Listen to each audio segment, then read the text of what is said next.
Aos 30 anos de idade, Peleg gerou Reu. Após o nascimento de Reu, ele viveu mais 209 anos e teve outros filhos e filhas. Olá, bem-vindos. Este é o Comentário Bíblico João 8:32. É um grande prazer estar aqui para mais um mergulho profundo nas Escrituras. Ora bem, imaginem a seguinte situação. Nós estamos a ler uma história épica, uma daquelas cheias de heróis, vilões, intrigas, catástrofes naturais e intervenções divinas. Sim, o típico cenário bíblico de tirar o fôlego. Exato. E de repente o autor decide, pura e simplesmente, interromper tudo isto para inserir 3 páginas de uma lista telefónica antiga. Ah, pois é, a clássica genealogia onde toda a gente adormece. Nem mais.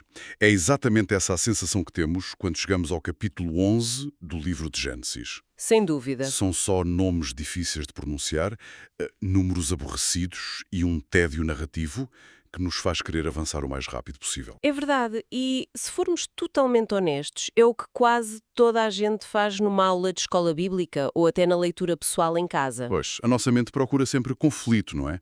Resolução, águas do mar a abrirem-se ou os gigantes a caírem por terra. Exatamente, nós queremos ação.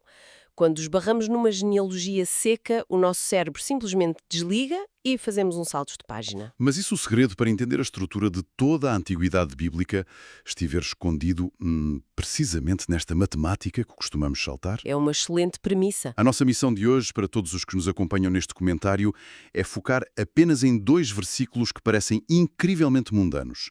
Gênesis capítulo 11, versículos 18 e 19. 2 versículos que passam muito despercebidos. Completamente. O texto factual diz apenas o seguinte: Peleg viveu 30 anos e gerou Reu. Após o nascimento de Reu, ele viveu mais 209 anos e teve outros filhos e filhas. E pronto, a câmara corta e passa imediatamente para o próximo nome. Exato. Não há grandes feitos, não há impérios conquistados, é apenas um silêncio absoluto e a passagem impiedosa do tempo. Um silêncio que, para a maioria dos leitores, soa apenas a um espaço em branco ou a uma falta de assunto por parte do autor bíblico. Certo. E é aí que eu pergunto. E, ok, vamos dissecar isto. Por que motivo um texto tão silencioso, onde literalmente nada acontece, a não ser biologia básica, é estruturalmente vital para a narrativa? Porque esse silêncio não é um vazio, de todo. Pensemos numa ponte suspensa gigantesca. Gosto dessa imagem. Normalmente, quando olhamos para uma ponte dessas, os nossos olhos vão imediatamente para os enormes pilares de betão nas 2 margens. Certo? São as partes mais imponentes e visíveis. Exatamente. Na narrativa bíblica, esses 2 grandes pilares são, de um lado, o juízo global de Babel, ou seja, a confusão das línguas. E do outro lado? Do outro lado, temos o chamamento de Abrão. São 2 eventos colossais que mudam radicalmente a história da redenção. Certo, os 2 polares. Mas falta aí qualquer coisa no meio. Nem mais. O que é que liga um pilar ao outro? É o cabo de aço. Aquele cabo longo, silencioso e tenso que atravessa todo o abismo. Estou a ver onde queres chegar. Estes versículos, estes nomes aborrecidos, são o cabo de aço. Sem eles, a história de Babel e a história de Abrão ficam completamente desconectadas e a ponte cai. Uau! É uma perspectiva fantástica. Mas, para percebermos a tensão desse cabo de aço, nós temos de olhar para os materiais que o compõem, não é? Sem dúvida. E neste caso, os materiais são os nomes e os números. Ora bem, começando pelos nomes. Hoje em dia nós escolhemos nomes porque soam bem foneticamente ou talvez porque homenageiam um avô. Pois a estética fala mais alto hoje em dia. Mas no Antigo Oriente Médio a lógica era outra, não era? Era completamente diferente, lá está. No mundo antigo, os nomes não eram apenas rótulos de identificação para chamar as crianças para jantar. Eram o quê então? Eram declarações teológicas profundas. Eram marcos históricos vivos ou até gritos de esperança de uma geração. Ou seja, descreviam o clima político ou espiritual do exato momento em que a criança nascia. Exatamente isso. Eram como cápsulas do tempo verbais.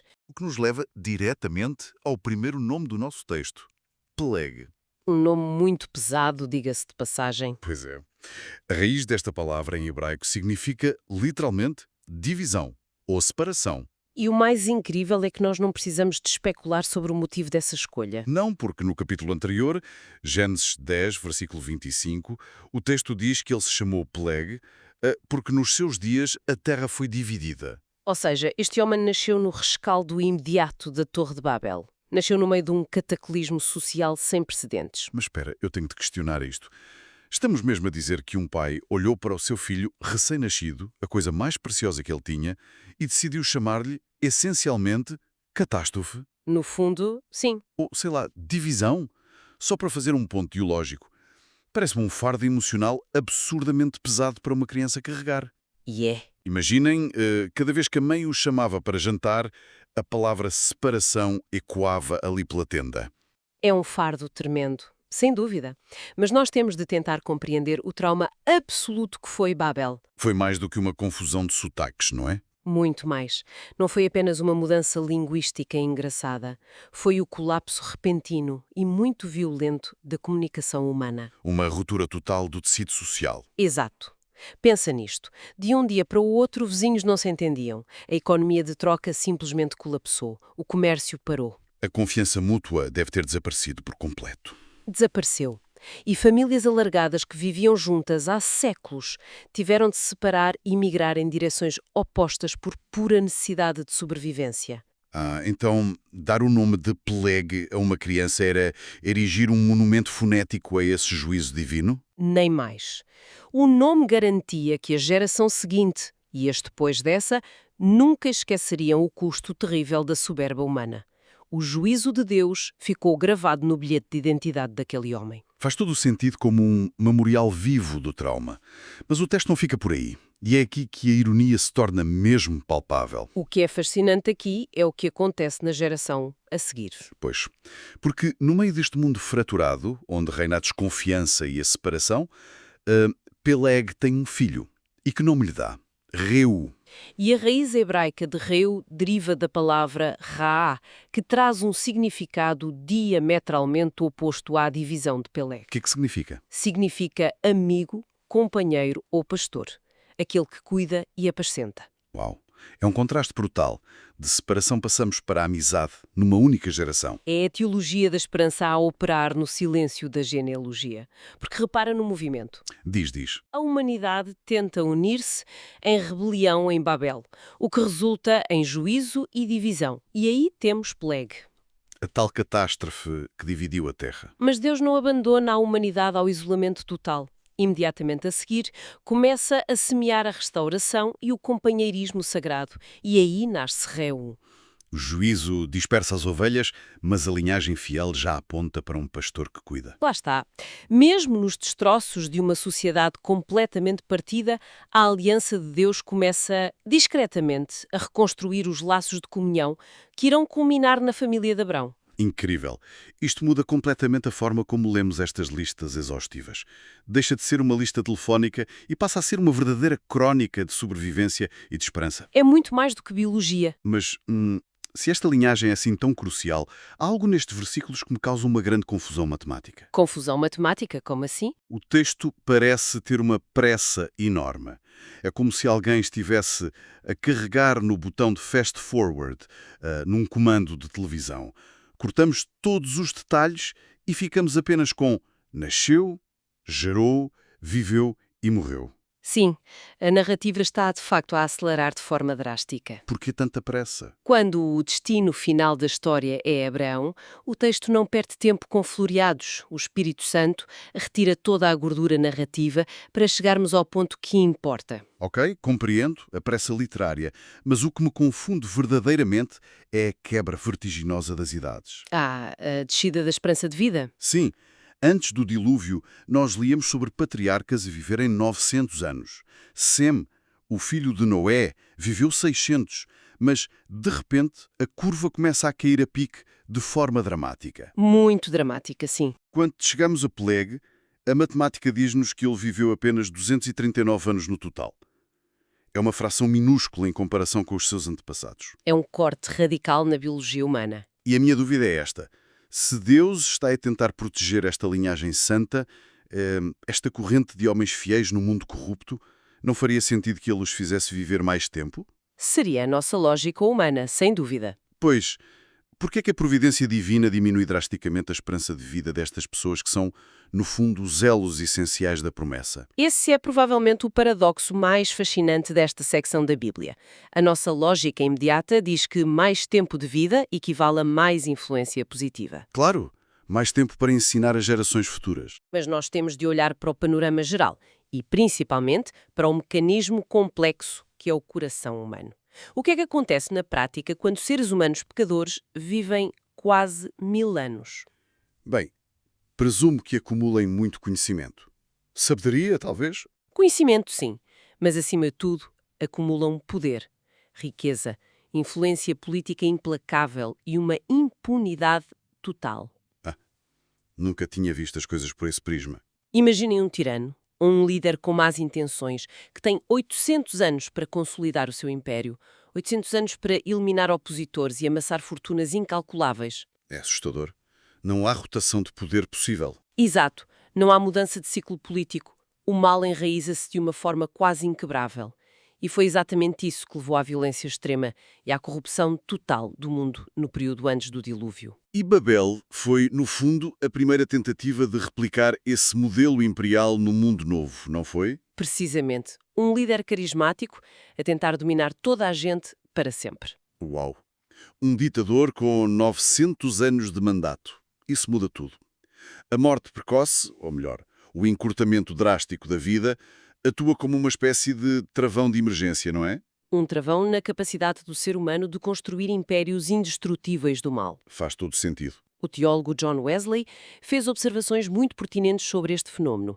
Ele argumentou que esta queda nas idades não foi apenas uma deterioração biológica natural do corpo humano devido a mudanças no ambiente após o dilúvio. Foi algo mais espiritual. Foi também uma disposição sábia e totalmente intencional de Deus. De que forma? Atualmente para a barreira dos 70 a 80 anos que conhecemos hoje. Deus introduziu um mecanismo natural de controlo. Nem mais.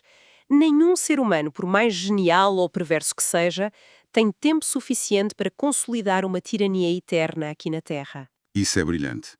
A dispersão global precisava desta limitação de tempo para garantir que nenhuma nação se tornasse demasiado poderosa e acabasse por engolir todas as outras. A brevidade da vida torna-se um antídoto contra a ambição desmedida que vimos em Babel. Mas há um detalhe que me lembro de ter lido e que acho que vale a pena explorarmos. Nem todos viram as suas vidas encurtadas da mesma forma, pois não? Não, houve algumas exceções muito notáveis. O antepassado de Pélega, Éber, que curiosamente é de onde vem a palavra hebreu, esse homem viveu significativamente mais tempo do que os seus contemporâneos. Viveu. E isso parece contradizer a ideia de que vidas mais curtas eram a regra fixa. Pois, como explicamos isso? É uma excelente observação e, longe de ser uma contradição, reforça o facto de que este encurtamento não era um processo biológico cego, mas sim algo gerido ativamente pela providência divina. Então Deus estava a ajustar os termostatos da vida individualmente. Em certos casos críticos, sim.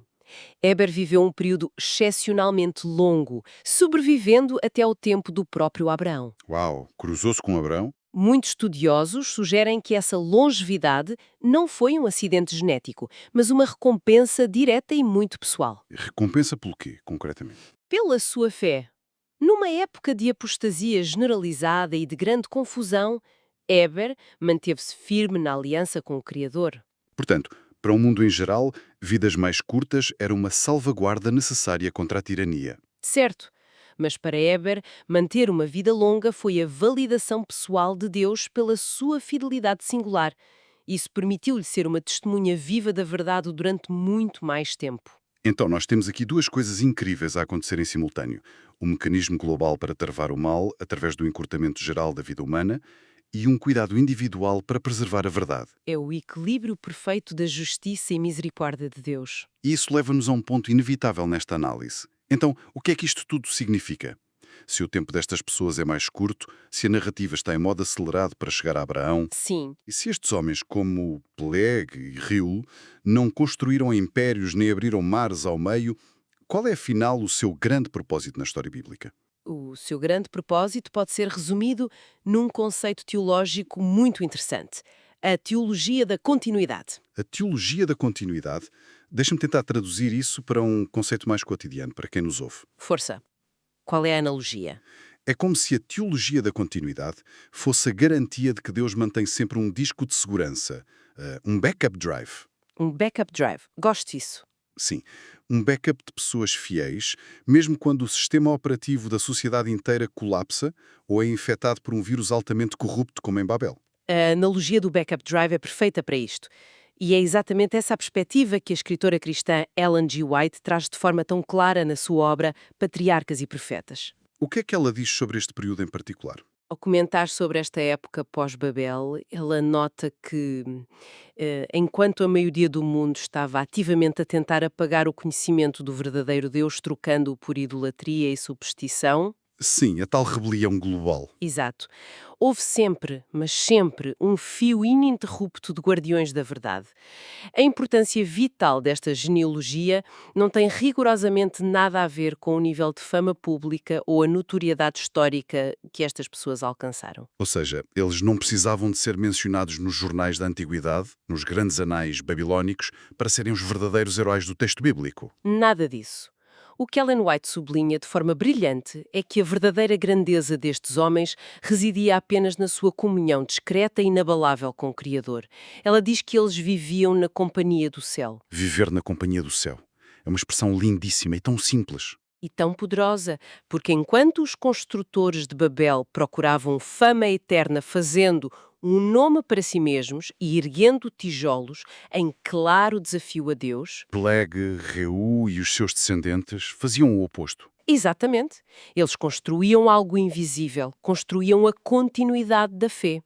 Eles apenas viveram, geraram filhos, ensinaram-lhes de forma muito prática quem era o Deus verdadeiro e morreram em paz. Uma fidelidade silenciosa no meio do caos. E ao fazerem isso, impediram que a escuridão total tomasse conta do mundo.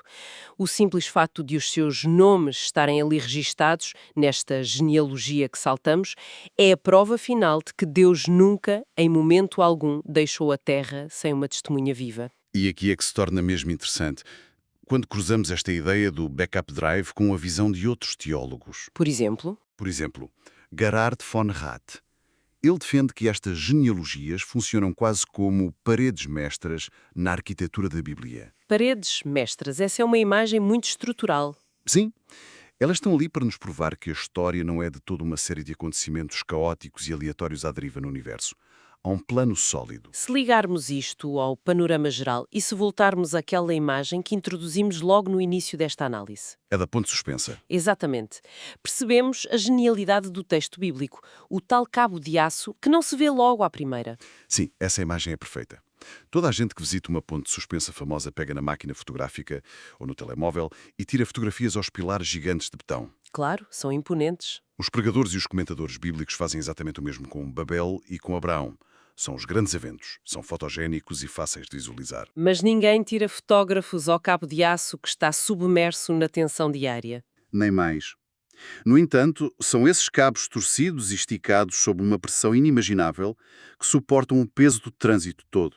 Sem eles, a ponte não serve para nada. Pelegs e Reu não foram os pilares de betão brilhantes que a história do mundo admira e estuda nas escolas.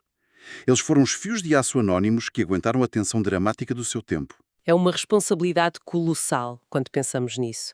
Se apenas uma daquelas gerações, se apenas um pai tivesse cedido totalmente à idolatria de Babel, Se apenas um elo se perdesse nessa corrupção absoluta da sociedade, o cabo partia-se de forma irreversível. e se o cabo se partisse, a ponte caía. E qual seria a consequência disso? A promessa de redenção não chegaria a Abraão, E se não chegasse a Abraão, não chegaria a David. não chegaria a Jesus e, consequentemente, não chegaria até nós hoje. A grande obra monumental de Peleg e Reu não foi ser famoso, nem construir cidades de tijolo. Foi simplesmente sobreviver fielmente a um tempo escuro. É impressionante como uma lista de nomes Afinal, carrega o destino da humanidade nas costas. E repara, essa clareza sobre o papel deles altera completamente a forma como nós devemos interpretar o nosso próprio valor nos dias de hoje. De que forma? Explica-nos lá essa aplicação prática. Porque este mergulho histórico obriga-nos a confrontar a nossa cultura moderna frente a frente. Nós vivemos num mundo absolutamente obcecado com a visibilidade, não é? Sim, as redes sociais provam isto todos os dias. Nós acreditamos piamente que, para que a nossa vida tenha algum impacto real, nós precisamos de uma plataforma. Precisamos de seguidores. Precisamos de fazer muito barulho e de liderar grandes movimentos visíveis e aplaudidos por toda a massa. É a ilusão terrível de que o ruído e a fama equivalam à relevância. É uma ilusão perigosa e muito enganadora. O que a linhagem de Gênesis 11 nos grita hoje, no seu total silêncio, é o absoluto poder da invisibilidade fiel. O poder do anonimato perante Deus. Exato. A esmagadora maioria das pessoas que garante que o mundo não resvala para a barbárie e para a escuridão espiritual não consta das páginas da Wikipédia. Não são os grandes inovadores tecnológicos do nosso tempo. Nem são os imperadores políticos ou os influenciadores. Não, são as pessoas perfeitamente comuns que todos nós conhecemos. São pais e mães de família que se sentam à noite à mesa de jantar com os filhos e explicam pacientemente os princípios éticos e espirituais da vida. São os educadores, que mantêm a integridade nas escolas quando ceder à corrupção ou ao facilitismo seria o caminho muito mais fácil. São os amigos leais que sustentam as suas comunidades em tempo de profunda crise. A mensagem central que podemos tirar daqui, e a aplicação prática para quem nos ouve neste momento, é que o sucesso no reino de Deus não requer os holofotes do mundo. Nunca requereu. O que é que requer então? Requer apenas que sejamos um segmento forte nesse cabo de aço intemporal, que no nosso próprio tempo e nas nossas circunstâncias consigamos aguentar a tensão das pressões modernas sem quebrar. Garantindo que a verdade e a promessa da aliança são passadas completamente intactas à geração que vem a seguir. Sabes, é quase um alívio ouvir isso nesta análise. Liberta-nos daquela ansiedade constante, não é? Completamente. Liberta-nos do peso de ter de deixar uma marca estrondosa ou de mudar o mundo inteiro sozinhos. Fazer o trabalho de formiga, manter a fé num contexto adverso e amar quem está fisicamente próximo de nós tem um peso eterno incalculável para Deus. Ser um cabo de aço resistente, escondido na rotina, é a maior glória silenciosa que se pode alcançar na vida. Especialmente quando o cenário à nossa volta parece estar tão fraturado e confuso como o próprio mundo em que o pequeno Peleg nasceu. E é precisamente com este pensamento que deixamos o desafio final desta nossa análise. Uma provocação teológica para ecoar na mente de todos após este tempo de estudo das Escrituras. É uma reflexão que todos nós precisamos de fazer hoje mesmo. Num mundo que continua cheio de ruído constante, de torres virtuais em construção que promovem a vaidade humana e de tantas divisões fraturantes, que tipo de alicerce invisível estamos a construir na nossa própria rotina diária? Uma excelente pergunta para reflexão. Como é que a firmeza do nosso próprio compromisso oculto, aquele que ninguém vê, irá sustentar a fé daqueles que vão nascer depois de nós? Será que nós estamos dispostos a assumir o papel duro de cabo de suporte, renunciando totalmente ao aplauso imediato e às palmas do mundo, só para garantir que a ponte não caia na nossa geração? Fica essa reflexão profunda e necessária. Fica, assim, esta profunda reflexão para que todos possam acompanhar e ponderar ao longo do dia. Agradecemos por terem estado connosco a desempoeirar e a dissecar estes nomes antigos que, à primeira vista, pareciam não ter valor literário nenhum, mas que, afinal, carregam literalmente o peso do mundo nas suas histórias. Continuem a ler e não saltem as genealogias. É verdade. Continuem a questionar os detalhes e nunca subestimem os espaços silenciosos das páginas antigas, porque Deus está muito presente neles. Até à próxima análise rigorosa.